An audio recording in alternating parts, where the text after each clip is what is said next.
எபேசியர் புஸ்தகம் 49ஆம் அதிகாரம் 15-16 வசனம்.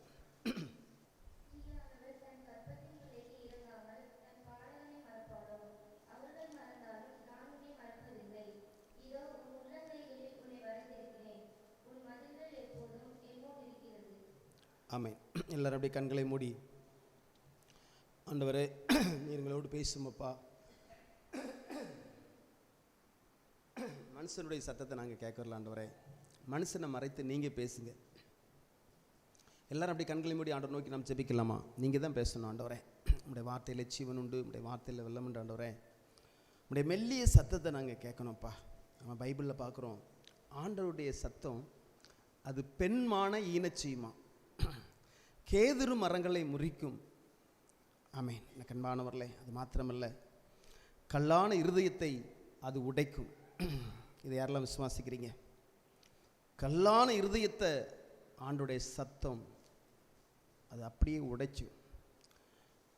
எல்லாரும் தெய்வ சமூகத்தில் ஆண்டவரே உடைய வார்த்தை கொண்டு பேசுங்கப்பா. கொஞ்சம் கூட மனுஷரிக்கும் செயல்படக்கூடாது ஆண்டவரே, நீங்கள் தான் பேசணும்.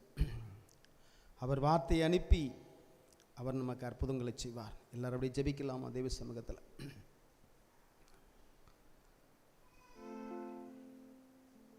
உம்மை உயர்த்தி உயர்த்தி உள்ளம் மகிழுதையா, உம்மை நோக்கி பார்த்து இதயம் துள்ளுதையா. உம்மை உயர்த்தி உயர்த்தி உள்ளம் மகிழுதையா, உம்மை நோக்கி பார்த்து இதயம் துள்ளுதையா. கரம் பிடித்து நடத்துகிறீர், காலமெல்லாம் சுமக்கின்றீர். கரம் பிடித்து நடத்துகிறீர், காலமெல்லாம் சுமக்கின்றீர். நன்றி நன்றி நன்றி நன்றி. உம்மை உயர்த்தி உயர்த்தி உள்ளம் மகிழுதையா, உம்மை நோக்கி பார்த்து இதயம் துள்ளுதையா. ஆமென். ஆண்டவரே உம்முடைய வார்த்தை கொண்டு பேசி பிள்ளைகளை பலப்படுத்தும் இயேசுவின் நாமத்தில் பிதாவே, ஆமென். கண்பானவர்களே, ஆண்டவருடைய பாதத்தில் ஜெபிக்கும் போது ஆண்டவர் இந்த வார்த்தை பேசும்படியாக உணர்த்தினபடினால இந்த வார்த்தையை நாம் தியானிக்க போகிறோம். கர்த்தர் உங்களை பலப்படுத்துவார். அநேகர் இன்றைக்கு கூட்டத்துக்கு வந்திருக்கிற அநேகருக்குள்ளே ஆண்டவர் என்னை மறந்துட்டாரோ என்று சொல்லி உங்களுக்குள்ளே ஒரு சந்தேகம், ஒரு பயம். கண்பானவர்களே, ஆண்டவர் உங்களை மறக்கலை. பக்கத்தில் கையை பிடிச்சி சொல்லுங்க பார்க்கலாம், ஏசப்பா உங்களை மறக்கவே இல்லை. ஆமென். அதனால தான் கிறிஸ்து பூமிக்கு வருவதற்கு முன்பதாகவே இந்த ஏசாயா 49:15-16 பார்க்குறோம். ஸ்திரியானவள் தன் கற்பத்தின் பிள்ளைக்கு இறங்காமல் தன் பாலகனை மறப்பாளோ? அவர்கள் மறந்தாலும் நான் உன்னை மறப்பதில்லை. இதோ என் உள்ளங்கையில் உன்னை வரைந்திருக்கிறேன், உன் மதில்கள் எப்பொழுதும் என் முன் இருக்கிறது. கண்பானவர்களே, இதோ என் உள்ளங்கையிலே உன்னை வரைந்திருக்கிறேன். கண்பானவர்களே, நம்ம எங்கே நிற்கிறோம், எங்கே உட்கார்ந்துருக்கிறோம், நம்ம என்ன சிந்திக்கிறோம், இது எல்லாவற்றையும் ஆண்டவர் பார்த்து கொண்டு இருக்கிறார். அவர் உள்ளங்கையில் நம்மளை வரைஞ்சி வச்சிருக்கிறாராம். கைகளை தட்டி கத்த நாமத்தை மைப்படுத்தும். ஹல்லேலூயா, ஆமென். இப்போ நீங்கள் சிந்திக்கிறது எல்லாவற்றையும் கர்த்தர் அறிந்திருக்கிறார். எனக்கு அன்பானவர்களே, அவருக்கு மறைவானது ஒன்றுமில்லை. எவ்வளோ அருமையான ஒரு வார்த்தை இது! எங்கேயாவது கிடைக்குமாங்க இந்த வார்த்தை? இதோ என் உள்ளங்கையில் உன்னை வரைந்திருக்கிறேன். எவ்வளோ பெரிய ஆண்டவர் நம்முடைய ஆண்டவர்! 800 கோடி ஜனங்களுடைய உள்ளங்களையும் அறிந்திருக்கிற ஆண்டவர் நம்முடைய ஆண்டவர். கைகளை தட்டி கத்த நாமத்தை மைப்படுத்தும். ஹல்லேலூயா, ஆமென். எனக்கு அன்பானவர்களே, இந்த வார்த்தை குறித்து அன்றைக்கு நாம் தியானிக்க போகிறோம். இன்றைக்கு அநேகருக்குள்ளே ஒரு பயம், என்ன நடக்குமோ? எனக்கு அன்பானவர்களே, நன்மைக்கு எதுவாகவே ஆண்டவர் நடத்துவார். இது யாரெல்லாம் நம்புறீங்க? அவர் சகலமும் நன்மைக்கு எதுவாகவே நடத்துவார். சகலமும் நன்மைக்கு எதுவாகவே நடத்துவார். சகலமும் நன்மைக்கு எதுவாகவே நடத்துவார். பாடுகள் உபத்திரங்கள் வரும்போது நமக்குள்ளே இருக்கிற எண்ணம் எப்படி இருக்கும்? ஆண்டவர் கைவிட்டாரோ என்று சொல்லி இருக்கிறோம். கிடையாது, அதுவும் நன்மைக்கு தாங்க. உடனே நீங்கள் அதை அனுபவிப்பீங்க, அதை ருசிப்பீங்க. கைகளை தட்டி கர்த்தர் நாமத்தை மைப்படுத்தும். ஹல்லேலூயா. எனக்கு அன்பானவர்களே, ஏசப்பா ஒருபோதும் உங்களை கைவிட மாட்டார். அவர் ஒருபோதும் உங்களை கைவிட மாட்டார். ஒரே இமைப்பொழுதில் பூமியில் இருக்கிற 800 கோடி ஜனங்களுடைய உள்ளங்களையும் அறிந்திருக்கிற ஆண்டவர். அவ்வளோ பெரிய தேவன். அதனால தான் பவுல் சொல்லும்போது உள்ளத்தினுடைய நினைவுகளை குறித்தும் அவர் நியாயம் தீர்ப்பாராம். வீட்டில் படித்து பாருங்கள், 1 கொரிந்தியர் 4ஆம் அதிகாரத்தில் இருக்குது. உள்ளத்தினுடைய யோசனைகளையும் அறிந்திருக்கிற ஆண்டவர் நம்முடைய ஆண்டவர். எனக்கு அன்பானவர்களே, ஒரு சமுதாயத்துக்கோ ஒரு நாட்டுக்காரங்களுக்கோ மாத்திரம் இயேசு கிறிஸ்து கடவுள் இல்லைங்க. இதோ மாம்சமான யாவருக்கும் நான் தேவனாகிய கர்த்தர், என்னால் செய்யக்கூடாத ஒரு அதிசயமான காரியம் ஒன்று உண்டோ? இந்த உலகத்தில் இருக்கிற எல்லா ஜனத்துக்கும் தேவனாகிய கர்த்தர் இயேசு கிறிஸ்து மாத்திரமே. கைகளை தட்டி கர்த்தர் நாமத்தை மைப்படுத்தும். ஹல்லேலூயா. இதோ மாம்சமான யாவருக்கும் நான் தேவனாகிய கர்த்தர், என்னால் செய்யக்கூடாத ஒரு அதிசயமான காரியம் ஒன்று உண்டோ? சொல்லுங்க, எல்லாரும் வாய்களை திறந்து சொல்லுங்க பார்க்கலாம். இதோ மாம்சமான யாவருக்கும் நான் தேவனாகிய கர்த்தர். இதோ மாம்சமான யாவருக்கும் நான் தேவனாகிய கர்த்தர். இதோ மாம்சமான யாவருக்கும் நான் தேவனாகிய கர்த்தர், என்னால் செய்யக்கூடாத ஒரு அதிசயமான காரியம் ஒன்று உண்டோ? எனக்கு அன்பானவர்களே, எவ்வளோ பெரிய தேவன். வீட்டில் போய் படித்து பாருங்கள், எரேமியா 32:27. எனக்கு அன்பானவர்களே, அந்த ஆண்டவர் தான் இன்றைக்கு உங்களை பார்த்து சொல்கிறார், ஸ்திரியானவள் தன் கற்பத்தின் பிள்ளை இறங்காமல் தன் பாலகனை மறப்பாளோ அவர்கள் மறந்து. இதை நம்ம அப்படி வேகமாக சில நேரத்தில் அப்படியே நம்ம படிச்சுட்டு போயிடுறோம், அப்படி தானே? இதில் எவ்வளவு அர்த்தங்கள், எவ்வளவு சத்தியங்கள் இருக்குது தெரியுமா? ஒரு உலகத்திலே அன்புலே, அதாவது கடவுளுடைய அன்புக்கு, ஏசப்பாவுடைய அன்புக்கு அப்புறம் உலகத்தில் அன்பு, அது என்ன அன்பு அப்படின்னா, ஒரு குட்டி குழந்தை, அதாவது பிறந்த ஒரு குழந்தையும் அந்த குழந்தையுடைய தாயும், இவங்களுக்குள்ள அன்பு உலகத்தில் வேற அன்பே கிடையாது. அந்த ஸ்திரியானவள் தன் கற்பத்தின் பிள்ளைக்கு இறங்காமல் தன் பாலகனை, அந்த குட்டி குழந்தை பால் குடிக்கிற அந்த குட்டி குழந்தை, அந்த குழந்தை மேல வச்சிருக்கிற அன்பு தான் உலகத்திலே கிறிஸ்து அன்புக்கு அப்புறம் அடுத்தபடியாய் இந்த தாய் அன்பு தான். புரியுதா உங்களுக்கு? அதான் ஸ்திரியானவள். புரியுதா உங்களுக்கு? உலகத்திலே அன்பு பாருங்க, நிறைய பேர் லவ்னு சொல்லுவாங்க, பார்த்துருக்கீங்களா? காதல் கொஞ்ச காலம் தாங்க, அது கொஞ்ச காலம்தான். அது காதல்லாம், அந்த லவ்லாம் கொஞ்ச காலம், உடனே அது புளிச்சு சண்டை போட்டுருவாங்க. ஆனால் ஒரு ஸ்திரியானவள் தன் கற்பத்தின் பிள்ளைக்கு, அதாவது தன்னுடைய கற்பத்திலிருந்து பிறக்கிற அந்த குழந்தை, ஆனால் அவளே மறந்தாலும் நான் உன்னை, அப்போ எவ்வளோ பெரிய ஆண்டவர் நம்முடைய ஆண்டவர். கைகளை, எவ்வளோ ஒரு அன்புள்ள ஆண்டவர். கைகளை தட்டி கர்த்தர் நாமத்தை மைப்படுத்து. யோசித்து பாருங்க, பார்க்கலாம், நல்லா சிந்திச்சு பாருங்க. அதில் சொல்லும்போது பாருங்க, தன் பாலகனை மறப்பாளோ, அதில் ஒரு கேள்விக்குறி. அவர்கள் மறந்தாலும் நான் உன்னை மறப்பதில்லை. அவர்கள் மறந்தாலும், அப்ப இந்த ஆண்டவர் மேல உங்களுக்கு உண்மையிலே வைராக்கியம் இருக்காங்க? இந்த ஆண்டவர் மேல உங்களுக்கு அன்பு இருக்கா? இந்த ஆண்டவருடைய நாமத்தை மைப்படுத்தணும், இந்த ஆண்டவருக்கு நம்ம முதலிடம் கொடுக்கணும். இவ்வளவு ஒரு பெரிய ஒரு அன்பு வச்சிருக்கிறாரு நம்ம மேல. யோசித்து பாருங்க, பார்க்கலாம், கொஞ்சம் சிந்திச்சு பாருங்க. உன் பிள்ளை உனக்கு அவ்வளோ அவரமாக இருக்கு, அப்படி தானே? உன் குடும்பம் உனக்கு அவ்வளோ அவரமாக இருக்கு, அப்படி தானே? உன் கணவர் உனக்கு அப்படி இருக்கு, உன் மனைவி உனக்கு அப்படி இருக்கு, உன் பிள்ளைகள் உனக்கு அப்படி இருக்கு. பாருங்க, இயேசு கிறிஸ்து எவ்வளோ ஒரு அன்பு வச்சிருக்கிறாரு பார்த்தீங்களா? இன்றைக்கு அநேகர் முதுகு காட்டிட்டு இருக்காங்க ஆண்டவருக்கு. என்ன கண்பா, அவற்றை புடுங்கணும், இதுதான். என்ன கண்பானவர்களே, கவனமாக கேளுங்க. நம்ம மறந்துடுறோங்க, ஆனால் அவர் மறக்கவே மாட்டார். ஏசப்பா நம்மளை மறக்கவே மாட்டார். இதோ என் உள்ளங்கையில் உன்னை வரைந்திருக்கிறேங்கிறார். இதோ என் உள்ளங்கையில் உன்னை வரைஞ்சிருக்கிறேன். சோர்ந்து போயிருக்கீங்களா? கைவிட மாட்டார். அதனால தான் இன்றைக்கி ஆண்டவர் இந்த வார்த்தை கொண்டு உங்களோடு பேசிகிட்டு இருக்கார். எனக்கு அன்பானவர்களே, இதை பார்க்கும்போது பாருங்கள், ஸ்திரியானவள் கற்பத்தின் பிள்ளைக்கு இறங்காமல் தன் பாலகனை மறப்பாளோ? அதாவது தன் கற்பத்தின் பிள்ளைக்கு இறங்காமல் தன் பாலகனை மறப்பாளோ? ஏன் இந்த வார்த்தை இருக்கு அப்படின்னா, இரத்த உறவு. கவனமா கேளுங்க. எடுத்து வளர்த்த குழந்தை இல்லைங்க, அவளுடைய கற்பத்தினுடைய பிள்ளை.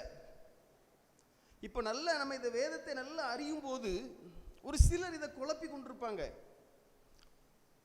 இது நீங்க பார்த்தீங்கன்னா ஆண்டவர் என்ன சொல்றாரு தெரியுமா? இப்போ புரியும் உங்களுக்கு, பாருங்க பார்க்கலாம். படிமா 1 கொரிந்தியர் 6:20 படி பார்க்கலாம்.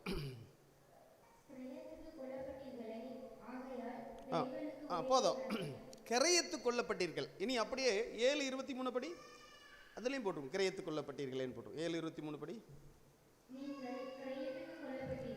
போதும். இப்போ நம்மளாம் யாரு? நம்மளாம் யாருங்க? கிரையத்து கொள்ளப்பட்டவங்க. ஆண்டவர் நம்மளை கரையை செலுத்தி நம்மளை மீட்டெடுத்திருக்கிறார். என்ன கரையை செலுத்தினாரு? என்ன கரையங்க செலுத்தினார் நமக்கு ஆண்டவர்? ஆண்டவர் நமக்கு என்ன கரையை செலுத்தினாரு? இயேசு கிறிஸ்து நமக்கு என்ன கரையங்க செலுத்தினாரு? இரத்தத்தை சிந்தி நம்மளை மீட்டெடுத்திருக்கிறார். எல்லாவற்றையும் உண்டாக்கின ஆண்டவர், உருவாக்கின தேவன், அந்த கடவுள், அந்த யெகோவா தேவன், அவர் மாம்சத்திலே வெளிப்பட்டு நம்முடைய பாவங்களுக்காக, அக்கிரமங்களுக்காக ஒரு சொட்டு இரத்தம் இல்லாதபடி இரத்தத்தை சிந்தி அவர் மரித்து உயிர்த்தெழுந்தார். பாருங்க, பார்க்கலாம் எவ்வளவு ஒரு பெரிய ஒரு அன்பு. பவுல் சொல்றார், நீங்க எல்லாம் கிரைத்து கொள்ளப்பட்டீர்கள். ஒன்றுக்கும் நீ எல்லாவற்றையும் அனுபவிக்க எனக்கு அதிகாரம் உண்டான, ஒன்றுக்கும் நான் அடிமைப்பட மாட்டேன். ஏன் தெரியுமா? நான் கிரைத்து கொள்ளப்பட்டவன், நான் கிரைத்து கொள்ளப்பட்டவள். என்ன கரையும்? அவர் அடிமைப்படுத்தி நமக்காக பூமியில வந்து ஒரு சொட்டு ரத்தம் இல்லாதபடி நமக்காக இரத்தத்தை சிந்தி இருக்கிறார். உண்மையிலே அந்த இரத்த உறவு உங்களுக்கும் ஆண்டவருக்கும் இருக்காங்க. கொஞ்சம் யோசித்து பாருங்க, பார்க்கலாம். ஸ்திரியானவள் தன் கற்பத்தின் பிள்ளைக்கு இறங்காமல் தன் பாலகனை மறப்பாளோ? அவர்கள் மறந்தாலும் நான் உன்னை மறப்பதில்லை என்று சொல்லியிருக்கிறார். அப்ப உண்மையிலே ஆண்டவருக்கும் நமக்கும் இரத்த உறவு இருக்கா? யோசித்து பாருங்க, பார்க்கலாம். எப்படி நீங்க ஆண்டவரை தெரிந்து கொண்டீங்க? எப்படி அவரை நீங்க கடவுளா ஏற்றுக்கொண்டீங்க? இப்போ நீங்க கிறிஸ்துவை தொழுது கொள்றீங்க, உட்காரும் போது எழும்பும் போதும் ஏசப்பா ஏசப்பா என்று சொல்லி நீங்க அவரை நாமத்தை மையப்படுத்துறீங்க, அவரையே சொல்லிட்டு இருக்கீங்க. ஆனா உண்மையிலே என்னுடைய பாவத்துக்காக, என்னுடைய அக்கிரமத்துக்காக ஒரு சொட்டு ரத்தம் இல்லாதபடி எனக்காக அவர் கரையும் செலுத்தினார், தன்னையே ஒப்பு கொடுத்தார். இதை அறிந்து பாவத்தை அறிக்கை பண்ணி பாவத்தில் நீங்க விடுதலையாக்கப்பட்டீங்கன்னு வைங்களேன், நமக்கும் ஆண்டவருக்கும் உள்ள உறவு எப்படி இருக்கும் தெரியுமா? ஒரு ஸ்திரீக்கும் ஒரு ஸ்திரீனுடைய அந்த குட்டி குழந்தைக்கும் இருக்கிற அன்பை விட அதிகமாக இருக்குமா? கைகளை தட்டி கத்த நாமத்தை மைப்படுத்தும். புரியுதா உங்களுக்கு? அது மாத்திரமல்ல, அவர்கள் மறந்தாலும் நான் உன்னை மறப்பதில்லை. நம்ம ஆண்டவருக்கு முதுகை காட்டிட்டு ஏதோ சரீரத்தில் பலவீனம்னா ஜெபிக்கிறது, தரித்திரம் என்று சொன்னால் ஜெபிக்கிறது, இப்படியே நம்ம போயிட்டு இருக்கோம். உண்மையிலே பாவத்தை அறிக்கை பண்ணி பாவத்திலிருந்து விடுதலையாக்கப்பட்டு அவரை சொந்த இரட்சகராய் சொந்த தகப்பனாய் ஏற்றுக்கொண்டு உண்மையிலே நாம் வாழ்ந்தோம் என்று சொன்னால் கண்டிப்பா உண்மையிலே என்ன கண்பானவர்களே, சில நேரத்தில் நம்ம சோர்ந்து போயிருப்போம். ஆனால் அதுக்கப்புறம் நமக்கு ஒரு பெரிய ஒரு ஆசீர்வாதம் காத்திருக்கு. புரியுதா உங்களுக்கு? அதுக்கப்புறம் உணர்வீங்க ஆண்டவர் நன்மைக்கு எதுவாக நடத்துகிறார் என்று சொல்லி. எனக்கு அன்பானவர்களே, அதனால தான் இன்றைக்கு ஆண்டவர் இந்த வார்த்தை கொண்டு உங்களோடு பேசுகிறார்.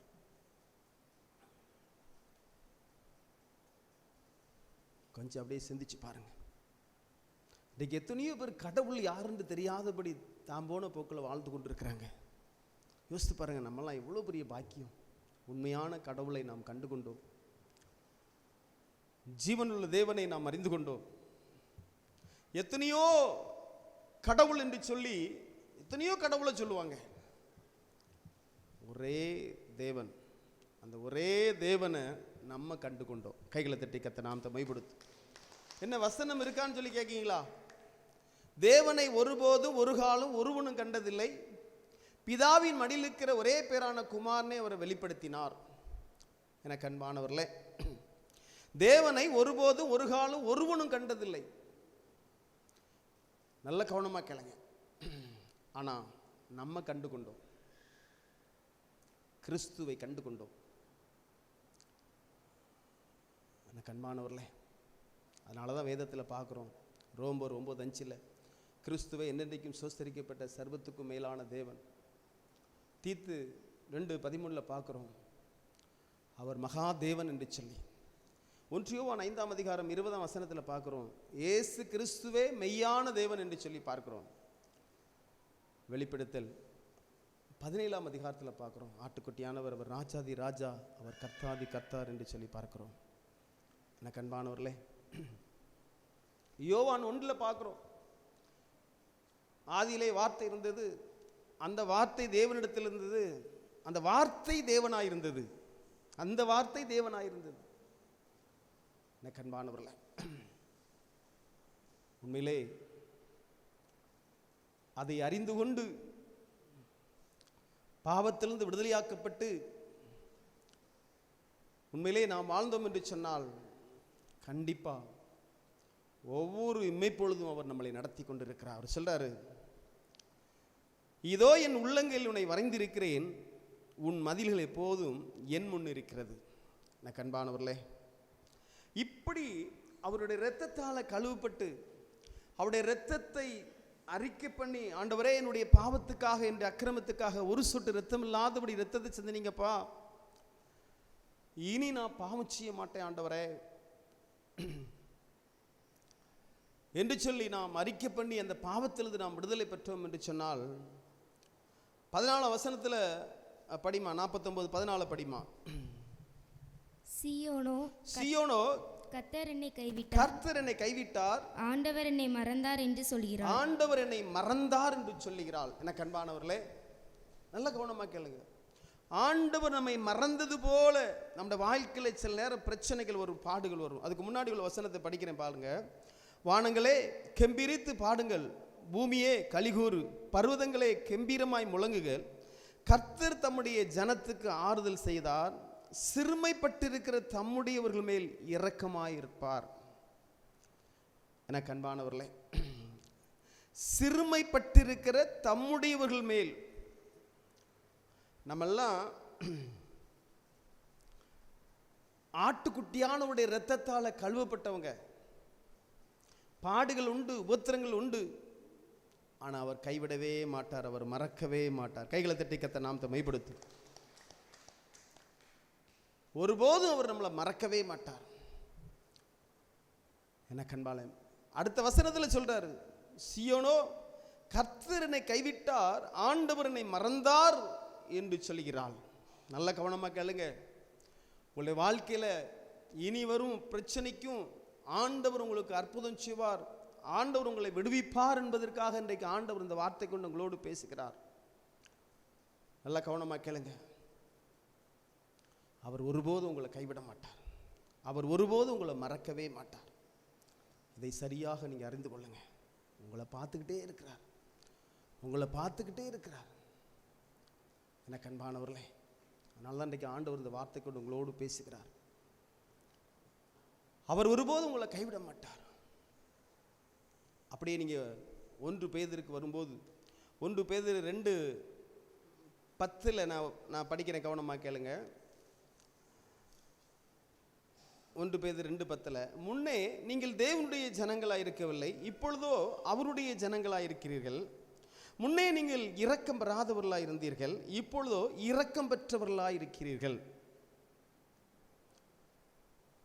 நல்ல கவனமா கேளுங்க. உண்மையிலே பேதுரு இதில் எழுதும்போது இஸ்ரவேல் ஜனங்கள் இல்லாத புறஜாதி ஜனங்கள் அவருடைய இரத்தத்தால் கழுவப்பட்டு பரிசுத்தவான்களாய் வாழ்ந்து கொண்டிருக்கிற ஜனங்களுக்கு எழுதுகிறார். முன்னே நீங்கள் தேவனுடைய ஜனங்களாய் இருக்கவில்லை, இப்பொழுதோ அவருடைய ஜனங்களாய் இருக்கிறீர்கள். முன்னே நீங்கள் இரக்கம் பெறாதவர்களாக இருந்தீர்கள், இப்பொழுதே இரக்கம் பெற்றவர்களாக இருக்கிறீர்கள். அந்த ஏசாயா 49 அதிகாரம் அந்த 13 வசனத்தில் படிக்கும்போது அவர் தம்முடைய ஜனத்தின் மேல் இரக்கம் உள்ளவராக இருப்பார் என்று சொல்லி பார்க்கிறோம். எனக்கு அன்பானவர்களே, நல்ல கவனமாக கேளுங்க. அவர் ஒருபோதும் உங்களை கைவிட மாட்டார். ஏசப்பா ஒருபோதும் உங்களை கைவிட மாட்டார். இதை புரிஞ்சுக்கிடுங்க. முதல்ல அவர் ஒருபோதும் உங்களை மறக்க மாட்டார். ஆனால் இப்போ உண்மையிலே அவருடைய ஜனமாக இருக்கிறோமா? உண்மையிலே அவருடைய ஜனமாய் நாம் வாழ்ந்தோம் என்று சொன்னால் கண்டிப்பா அதான் சொல்றாரு, இதோ என் உள்ளங்கையில் உன்னை வரைந்திருக்கிறேன், உன் மதில்களை போரும் என் முன் இருக்கிறது சொல்லுகிறார். எனக்கு அன்பானவர்களே, நமக்கு மதில் அவர் தான், நமக்கு கோட்டை அவர் தான், நமக்கு துருகம் அவர் தான், நமக்கு பாதுகாப்பு அவர் தான். எனக்கு அன்பானவர்களே, அவர் ஒருபோதும் உங்களை கைவிட மாட்டார். யோசித்து பாருங்க, பார்க்கலாம். ஆண்டவருக்கு உங்களுக்கு ஐக்கியம் எப்படி இருக்கு? உண்மையிலே அவருடைய ஜனமாய் வாழ்ந்து கொண்டிருக்கீங்களா? அவருடைய பிள்ளைகளாய் வாழ்ந்து கொண்டிருக்கிறீங்களா? அவர் இரக்கமுள்ளவராக இருப்பாராம், மனதுருக்கமுள்ளவராக இருப்பாராம். சொல்றாரு, இதுல நம்ம அழகா நம்ம புரிஞ்சுக்கணும். முன்னே நீங்கள் தேவனுடைய ஜனங்களாய் இருக்கவில்லை, இப்பொழுதோ அவருடைய ஜனங்களாய் இருக்கிறீர்கள். அப்போ அவருடைய ஜனங்கள்லாம் யாரு? யாரெல்லாம் இயேசு கிறிஸ்துவை கடவுளாய் ஏற்றுக்கொண்டு அந்த கடவுள் எனக்காக பூமியில வந்து ஒரு சொட்டு ரத்தம் இல்லாதபடி எனக்காக ரத்தத்தை சிந்தி என்னுடைய பாவத்துக்காக அக்கிரமத்துக்காக அவர் அடிக்கப்பட்டு நொறுக்கப்பட்டு அவர் மரித்து உயிர்த்தெழுந்தார் என்று சொல்லி அதை அறிந்து, அந்த சத்தியத்தை அறிந்து அதை விசுவாசித்து, ஆண்டவரே இனி நான் பாவமே செய்ய மாட்டேப்பா, இனி எந்த பாவம் நான் செய்ய மாட்டேன், என்னை சுத்திகரிங்கப்பா, என்னை பரிசுத்தப்படுத்துங்க ஆண்டவரே என்று சொல்லி அந்த பாவமன்னிப்பு நிச்சயத்தை பெற்று உண்மையிலே நாம் அந்த அதுக்கப்புறம் ஆண்டவர் நம்மளை அபிஷேகிப்பார். அப்படி வாழ்ந்து கொண்டிருக்கிறோம் என்று சொன்னால் நாம் அவருடைய ஜனம். எனக்கு அன்பானதான் சொல்றாரு, முன்னே நீங்கள் தேவனுடைய ஜனங்களாய் இருக்கவில்லை, இப்பொழுதோ அவருடைய ஜனங்களாய் இருக்கிறீர்கள். எனக்கு அன்பானவர்களே, உண்மையிலே பாவத்துக்கு விலக்கி வாழ்ந்து கொண்டிருக்கீங்களா? நம்மளை மேற்கொள்கிற, நம்மளை எதிர்த்து வருகிற பாவத்துக்கு நீங்க எதிர்த்து நிற்கீங்களா? எனக்கு பாவம் வேண்டாம், ஐயோ அது சாக்கடை, அந்த பாவத்தை செய்தோம் என்று சொன்னால் அவ்வளவுதான் என்று சொல்லி உங்களுக்குள்ளே அந்த பாவத்தை அப்படியே பாவத்தோடு ஐக்கியப்படாதபடி அப்படி விலகிற ஒரு சுபாவம் இருக்காங்க. அது இருக்கும். யாருக்கு இருக்கும் தெரியுமா? அவருடைய இரத்தத்தால் கழுவப்பட்டு அபிஷேகம் பெற்ற ஒவ்வொருவருக்கும் அது இருக்கும். பரிசுத்த ஆவியானவர் உங்களுக்குள்ளே வாசம் பண்ணி பாவத்தை குறித்து, நீதியை குறித்து, நியாய தீர்ப்பு குறித்து கண்டித்து உணர்த்துவார். ஐயோ அது வேண்டாம், ஐயோ அது வேண்டாம். மதுபானம் இருதயத்தை மயக்கும், வேசித்தனம் இருதயத்தை மயக்கும், அந்நிய ஸ்திரியை தொடுகிறவன் ஆக்கினைக்கு தப்பான். எனக்கு அன்பானவர்களே, உலக சிநேகம் தேவனுக்கு விரோதமான பகை. ஐயோ செல்போன் செல்போன் சொல்லி என்று செல்லையே நோண்டிட்டு அப்படியே நேரத்தை வேஸ்ட் பண்ணோம் அப்படின்னா இது உலக சிநேகம், தேவனுக்கு விரோதமான பகை. நமக்கு தான் செல் கிடைச்சிருக்குன்னு சொல்லிட்டு அந்த செல்லையே நோண்டி நோண்டி அப்படியே யூடியூப் அது இதுன்னு பார்த்து ஆண்டவருக்கு பிரியமில்லாத காரியத்தை பார்த்து முதல்ல சிரிப்பை பார்ப்பாங்க, அப்புறம் அப்படியே அரசியலுக்கு போவாங்க. அப்படியே பார்த்து பார்த்து கடைசியில் என்ன ஆயிரும் தெரியுமா? உங்களுடைய ஆத்துமா பலவீனமாயிரும். இது சிரிப்பு தானே? நல்ல கவனமாக கேளுங்கம்மா. சிரிப்பை நம்ம பார்த்துட்டோன்னு வைங்களேன், நமக்கு பிரச்சனை வந்துடும். புரிஞ்சுடுங்க. முதல்ல யூடியூப்பில் நல்ல சிரிப்பு வரும்னு சொல்லி சிரிப்பை பார்த்துட்டீங்க, கவனமாக நம்ம கண்டிப்பாக நமக்கு பிரச்சனை வரும். கண்பானவர்களே, நான் ஒரு நாள் இந்த பட்டிமன்றத்தில் ஒரு சிலதை அப்படி பார்த்துட்டேன். ஐயோ நான் பட்ட பாடு கேட்டிங்கன்னா பெரிய பாடுபட்டேன். ஐயோ அப்படியே உடனே ஒப்பு கொடுத்தேன், ஆண்டவரே இனிமே இந்த இதை பார்க்க மாட்டேன். பட்டிமன்றத்தை பார்க்கும்போது பார்த்தீங்கன்னா அப்படி ஒரு நமக்கு ஒரு அவ்வளோ சிரிப்பாக தெரியும். ஆனால் நம்ம ஆத்துமா எவ்வளோ பலவீனமாக தெரியுமா? நம்ம ஆவிக்குரிய பிள்ளைன்னு உடனே தண்டிச்சிருவார் ஆண்டவர். இனிமே அதை தொட்டே பார்க்கக்கூடாது. கண்பானவர்களே, நல்லா கவனமாக கேளுங்க. கடைசி காலத்தில் நம்ம வாழ்ந்து கொண்டிருக்கிறோம். நம்முடைய ஆண்டவர் பரிசுத்தம் உள்ளவர், அவர் நீதி உள்ளவர், சேரக்கூடாத ஒளியில் வாசம் பண்ணுகிறவர், சேனைகளின் தேவனாகிய கர்த்தர் அவர் பரிசுத்தர். பரிசுத்தர் நம்மெல்லாம் பரிசுத்தமாகி அவருடைய ராஜ்யத்துக்காக அவர் கரையும் செலுத்தியிருக்கிறார். நம்மெல்லாம் கரையத்து கொல்லப்பட்டவங்க, நம்மெல்லாம் கரையத்து கொல்லப்பட்டவங்க, நம்மெல்லாம் கரையத்து கொல்லப்பட்டவங்க, நம்மெல்லாம் கரையத்து கொல்லப்பட்டவங்க. யாரெல்லாம் சொல்ல முடியும்? நான் கரையத்து கொல்லப்பட்டேன், நான் கரையத்து கொல்லப்பட்டவள், நான் கரையத்து கொல்லப்பட்டவன். யாரெல்லாம் சொல்ல முடியும்? சொல்ல முடியுமாங்க? நான் கரையத்து கொல்லப்பட்டவன், நான் கரையத்து கொல்லப்பட்டவள். எனக்கு அன்பானவர்களே, உண்மையிலே நம்மளை பார்த்தான் சொல்றாரு, ஸ்திரியானவள் தன் கற்பத்தின் பிள்ளைக்கு இறங்காமல் தன் பாலகனை மறப்பாளோ, அவர்கள் மறந்தாலும் நான் உன்னை மறப்பதில்லை. கண்பானவர்களே பாருங்க, அந்த குட்டி குழந்தைய தாய் என்ன செய்வா அப்படின்னா, இரவெல்லாம் தூங்காதபடி, சில பிள்ளைகள் நைட்டு தூங்கும், சில பிள்ளைகள் பகல் தூங்கும். பார்த்துருக்கீங்களா? நீங்கள் எல்லாம் பெற்றோர்கள் நிறைய இருக்கீங்க, இப்படி தானே? ஆனால் அந்த பிள்ளைகளுக்கு தக்க அந்த தாய் என்ன செய்வாங்க தெரியுமா? அப்படியே தூங்காமலே இருப்பாங்க. இதுதான் அன்பு, கவனமக்கள். ஆனால் இன்னைக்கு பாருங்க, ஆனால் அவர்கள் மறந்தாலும் நான் உன்னை மறப்புதல்னு சொல்றாரு. ஆனால் இன்றைக்கு அநேகர் என்ன செய்கிறாங்க தெரியுமா? எனக்கு என் புருஷன் போதும், எனக்கு என் மனைவி போதும், எனக்கு என் பிள்ளைகள் போதும், எனக்கு என் குடும்பம் போதும், இப்படி சொல்லி இன்றைக்கு அநேகர் இந்த ஆண்டவர் மேல் அன்பு இல்லாதபடி வாழ்ந்து கொண்டிருக்கிறாங்க. எத்தனையோ வசனம் சொல்றாரு, ஆண்டவரே சொல்றாரு, அதாவது அவரை விட தகப்பனையாவது தாயாவது பிள்ளைகளையாவது நீ அதிக சிநேகம் வச்சுருந்தா எனக்கு சீசன் இல்லைன்னு சொல்கிறார். இது பிளாக்மெயில் கிடையாதுங்க, அவருடைய அன்பு. இது புரியுதா உங்களுக்கு? மனுஷ அன்புலாம் போயிடும். இன்னைக்கு உங்களை பெருமையாக பேசுவாங்க, என் மனைவிக்கு காணாது, என் கணவருக்கு காணாதுன்னு சொல்லி. அதே நபர் கொஞ்ச நேரத்தில் மாற வாய்ப்புண்டு. உங்கள் பிள்ளைகள் எங்கள் அம்மா எங்கள் அப்பா தான் எனக்கு உயிரும்பாங்க, ஆனால் அதே பிள்ளைகள் கொஞ்ச நேரத்தில் மாற வாய்ப்புண்டு. உங்கள் பெற்றோர்களே என் பிள்ளை தான் அப்படிம்பாங்க, ஆனால் அவங்களும் மாறதுக்கு வாய்ப்புண்டு. ஆனால் ஏசப்பா அப்படி இல்லைங்க, அவர் நிரந்தரமாய் நமக்கு தகப்பன். பூமியிலையும் அவர் தான் தகப்பன், பரலோகத்திலையும் அவர் தான் நமக்கு தகப்பன். கைகளை தட்டி கத்த நாம் மைப்படுத்து. கண்பானவர்களே, உண்மையிலே அந்த அன்பு மாறாத அன்பு. யோசித்து பாருங்க, பார்க்கலாம். அப்போ அந்த ஆண்டவர் மேலே நீங்கள் எவ்வளோ அன்பு வைக்கணும் யோசித்து பாருங்க, பார்க்கலாம். ரொம்ப ஸ்நேகம் வச்சுட்டீங்க, ரொம்ப ஸ்நேகம் வைக்காதீங்க, ஆண்டவர் மேலே வைங்க,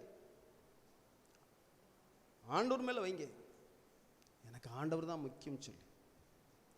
எனக்கு அன்பானவர்களே, அதனால இன்றைக்கி ஆண்டவர் இந்த வார்த்தை கொண்டு உங்களோடு பேசுகிறார். ஸ்திரியானவள் தன் கற்பத்தின் பிள்ளைக்கு இறங்காமல் தன் பாலகனை மறப்பாளோ, அவர்கள் மறந்தாலும் நான் உன்னை மறப்பதில்லை. ஒரு நாள் ஒரு ஸ்திரீ ஆரம்பத்தில், இந்த ஊழியம் செய்த ஆட்களாக ஆரம்பத்தில், அந்த ஸ்திரீ என்ன சொன்னாங்க அப்படின்னா, அவங்க வீட்டுக்காருக்கு உடம்பு சரியில்லை. அப்போது எனக்கு எங்கள் வீட்டுக்காரர் தான் உயிர், அவருக்கு ஒன்றுனா என்னால் இருக்க முடியாதுண்ணே, ஜோம்னுங்க அப்படின்னு சொல்லி நமக்கு வந்து ஜெபிக்க வராங்க. அவ்வளோதான், அவர் இல்லைன்னா அவ்வளோதான் அப்படிங்கிறாங்க. அதே நபர் திரும்ப அந்த வீட்டுக்கார தூசித்து பேசுகிறாங்க. சொல்கிறேன், உங்களுக்கு புரியுதா? அதான் சொல்கிறேன், அது யாராக இருந்தாலும் சரிதான், மனுஷன் மாறிக்கிட்டே இருப்பாங்க. ஆனால் ஏசப்பா அப்படி கிடையாது. அவர் நம்மளை உண்டாக்கினவர், நம்மை உருவாக்கினவர், அவர் நம்ம மேல் அன்பு வச்சிருக்கிறார். எனக்கு அன்பானவர்களே, ஒரே வழி, இந்த அனுபவத்துக்குள்ளே வரணும் அப்படின்னா நீங்கள் கரையத்து கொள்ளப்படணும். அதான் வழி. நீங்கள் சொல்லுங்க, ஏசப்பா என்னுடைய பாவத்துக்காக, என்னுடைய அக்கிரமத்துக்காக ஒரு சொட்டு ரத்தம் இல்லாதபடி ரத்தத்தை சிந்தினீங்கப்பா, எனக்காக சிந்தினீங்க ஆண்டவரே. இதை விசுவாசித்து நீங்கள் பாவத்தை அறிக்கை பண்ணால் போதும், அன்பு உங்களுக்கும் ஆண்டவருக்கும் ஐக்கியம் வந்துடும். புரியுதா உங்களுக்கு? வேற ஒன்றும் இல்லை. ஆண்டவரே என்னுடைய பாவத்துக்காக, என்னுடைய அக்கிரமத்துக்காக ஒரு சொட்டு ரத்தம் இல்லாதபடி ரத்தத்தை சிந்தினீங்க ஆண்டவரே, என்ன மன்னிங்க ஆண்டவரே, இனி நான் பாவம் செய்ய மாட்டேன் ஆண்டவரே சொல்லிங்க. கண்டிப்பா உங்களுக்கு சொல்லிக் கொடுக்க வேண்டியதில்லை. நீங்களும் ஆண்டவரை மறக்க மாட்டீங்க, ஆண்டவர் உங்களை மறக்கவே மாட்டார். இதுதான் சக்தி. புரியுதா உங்களுக்கு? ஏன்னா நம்ம கிரயத்து கொள்ளப்பட்டிருக்கோம். ஏன்னா நம்மெல்லாம் கிரயத்து கொள்ளப்பட்டிருக்கோம். பாவத்தை அறிக்கை பண்ணி பாவத்திலிருந்து விடுதலை பெற்றிருக்கோம். அவர் இரத்தத்தை கொண்டு பாவத்தை அறிக்கை பண்ணியிருக்கிறோம். அதனால கிரயத்து கொள்ளப்பட்டவங்க திரும்ப உங்கள்கிட்ட போய் நீ ஆண்டவரோடு ஐக்கியப்படுன்னு சொல்ல வேண்டியது இல்லைங்க. தானாகவே நீங்க அவரை நெருங்கி வாழ முடியும். அவருக்கு முதலிடம் கொடுக்க முடியும். கண்பானவர்களே, யோசித்து பாருங்க, பார்க்கலாம், சிந்திச்சு பாருங்க. ஆண்டவருக்கு அதிகமாக நேரத்தை கொடுப்பீங்க, அவரோட பிரசன்னத்தை உணர முடியும். எல்லாரும் எழுந்து நிற்கலாமா? தேவ சமூகத்தில் அப்படியே கொஞ்ச நேரம் ஆண்டவருடைய பாதத்தில், ஆண்டவரே கரையும் செலுத்தினீங்கப்பா, கரையை செலுத்தி என்னை மீட்டெடுத்தீங்க ஆண்டவரே. இதை சொல்லிக்கிட்டே இருங்க, உங்கள் சாபம்லாம் நீங்கிருங்க. ஆமென். உங்கள் வியாதி எல்லாம் நீங்கிரும், உங்கள் பாவம் எல்லாம் நீங்கிரும், பிசாசுடைய கிரியை எல்லாம் நீங்கிரும். இப்பவுமே ஆண்டவர் உங்களுக்கு அற்புதம் செய்ய ஆரம்பிச்சிருவார். ஸ்திரியானவள் தன் கற்பத்தின் பிள்ளைக்கு இறங்காமல் தன் பாலகனை மறப்பாளோ? அவர்கள் மறந்தாலும் நான் உன்னை மறப்பதில்லை. எல்லாரும் அப்படியே கண்களை மூடி தேவ சமூகத்தில், ஆண்டவரே என்னை தாழ்த்துக்கிறேன்னப்பா, நீங்க தான் என்னை உண்டாக்குனீங்க, நீங்க தான் என்னை உருவாக்குனீங்க ஆண்டவரே. எனக்காக பூமியில வந்து ஒரு சொட்டு ரத்தம் இல்லாதபடி ரத்தத்தை சிந்தினீங்க ஆண்டவரே. இனி நான் பாவம் செய்ய மாட்டேப்பா, இனி நான் பாவம் செய்ய மாட்டேன், இனி நான் பாவம் செய்ய மாட்டேன் ஆண்டவரே, என்னை பரிசுத்தப்படுத்துங்கப்பா. அப்படியே சொல்லி பாருங்க, பார்க்கலாம், அப்படியே சொல்லி பாருங்க. ஒருவேளை நீங்க ஆண்டவருக்கு முதலிடம் கொடுக்காதபடி உங்க பிள்ளைகளுக்கோ உங்க குடும்பத்தில் யாருக்கோ முதலிடம் கொடுத்தீங்கன்னா அந்த பிள்ளை நிமித்து தான் பிரச்சனை வரும். ஒப்பு கொடுங்க. ஆண்டவரே நீங்க தான்ப்பா என்னை மீட்டெடுக்க வந்தீங்க, நீங்க எனக்கு போதுமாப்பா ஆண்டவரே, எனக்கு நீங்க போதும் ஆண்டவரே. ஆண்டவரே இயேசுப்பா, எனக்கு நீங்க போதுமானவர். உமக்கு நான் முதலிடம் கொடுப்பேன் ஆண்டவரே, உமக்கு நான் முதலிடம் கொடுப்பேன் ஆண்டவரே. தன்னையே ஒப்பு கொடுத்தீங்க ஆண்டவரே, எனக்காக ஜீவ பலியா ஒப்பு கொடுத்தீங்களே, நான் ஒப்பு கொடுக்கிறேன் ஆண்டவரே. நீங்க எனக்கு போதுமானவர், நீங்க எனக்கு போதுமானவர். அப்படியே கண்களை மூடி தேவ சமூகத்தில், இனி நான் செல்போனுக்கு அடிமையாக மாட்டேன் ஆண்டவரே. இனி நான் செல்போனில் மற்ற காரியங்கள் நான் பார்க்க மாட்டேன், நேரத்தை வேஸ்ட் பண்ண மாட்டேன்ப்பா ஆண்டவரே. எனக்கு இறங்கும் ஆண்டவரே. அப்படியே கண்களை மூடி ஆண்டவருடைய பாதத்தில் அப்படியே பேசுங்க, பார்க்கலாம், உங்களுக்கு விடுதலை கிடைக்கும். நீங்கள் விடுதலையோடு கடந்து செல்லலாம். அப்படியே ஆண்டவர்கிட்ட பேசுங்கம்மா. அன்பின் தேவன் இயேசு உன்னை அழைக்கிறார். அன்பின் தேவன் இயேசு உன்னை அழைக்கிறார். மனிதர்கள் அன்பு மாறலாம், மறைவாக தீது பேசலாம். மனிதர்கள் அன்பு மாறலாம், ஆமென். மறைவாக தீது பேசலாம். அன்பு காணா இதயமே அன்பின் தேவனை கல்வாரி வேதியில் கலங்கம் கத்த உண்டல்லோ. அவளையே கலக்கம் ஏன் கர்த்தர் இயேசு அழைக்கிறார். உன்னை எண்ணி உள்ளம் நொந்து அணைக்க இயேசு துடிக்கிறார். அன்பின் தேவன் இயேசு உன்னை அழைக்கிறார். ஏசப்பா, உமக்கு நான் முதலிடம் கொடுப்பேன் ஆண்டவரே. வாலிப பிள்ளைகளை ஒப்பு கொடுங்கம்மா. உமக்கு நான் முதலிடம் கொடுப்பேன் ஆண்டவரே. பாவ விடுதலை இல்லை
முடிச்சிடறேன். ஆண்டோடைய பாத்தில் அப்படி கொஞ்ச நேரம் பேசுங்கப்பா.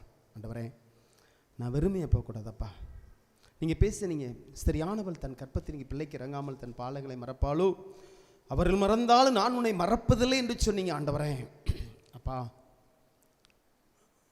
நீங்கள் எனக்கு இறங்கும் ஆண்டவரே. தம்முடைய ஜனத்து மேல் இரக்கமாக இருப்பான்னு சொன்னீங்க. ஆண்டவரே, என்னுடைய புலம்பலை ஆனந்த களிப்பாய் மாற்றுங்கப்பா. என்னுடைய பற்றாக்குறை எல்லாவற்றையும் நீக்கி போடுங்க. என்னுடைய சரீரத்தில் இருக்க எல்லா பலவீனத்தை இந்த இமைப்பொழுதில் நீக்கி போடுங்க ஆண்டவரே. உம்முடைய தழும்புகளால் என்னை குணமாக்கும் அப்பா. உம்முடைய காயப்பட்ட கரத்தினால் என்னை தொடும் ஆண்டவரே. அப்படியே ஆண்டவர்கிட்ட பேசுங்க பார்க்கலாம்.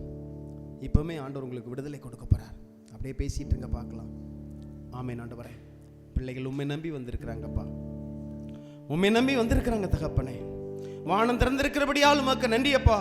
உம்முடைய வார்த்தையை கேட்டங்க அறிவி தகப்பனே. இப்பொழுதும் ஆண்டவரே, இந்த பிள்ளைகளுடைய எல்லா புலம்பலையும் ஆனந்த களிப்பாய் மாற்றும் ஆண்டவரே. சரீரத்தில் பலவீனத்தோடு வந்திருக்கிற பிள்ளைகளுக்கு இப்பொழுதே நீர் ஆரோக்கியத்தை கொடுக்கிறபடியால் உமக்கு நன்றி செலுத்துகிறோம். ஆமென் ஆண்டவரே. இந்த விடுதலை கூடத்தில் உடைய காயப்பட்ட கரத்தை தொட்டு நீர் குணமாக்குறபடியால் உமக்கு நன்றி. பலவீனமான உறுப்புகள் பலனேறபடியால் உமக்கு நாங்கள் நன்றி செலுத்துறோம் அப்பா. ஆமென் ஆண்டவரே. தரித்திரங்கள் நீங்கி போகட்டும், பற்றாக்குறை நீங்கட்டும். குடும்பத்தில் ரட்சிக்கப்படாத பிள்ளைகளை ரட்சிங்கப்பா. உடைய நாமத்தை மைப்படுத்துங்க. கத்தர் அப்படியே இப்படியே கைகளை தட்டி கத்த நாமத்தை மைப்படுத்தும். என் ஆத்துமாவே கத்தரை சோஸ்தரே, என் முழுமே கிறிஸ்து நாமத்தை சோஸ்தரே. என் ஆத்துமாவே கத்தரை சோஸ்தரே, அவர் செய்த சகல உபகாரங்களை மறவாதே. ஆமென். ஹல்லேலூயா, ஹல்லேலூயா. ஆமென். கர்த்தர் உங்களை ஆசீர்வதிப்பார்.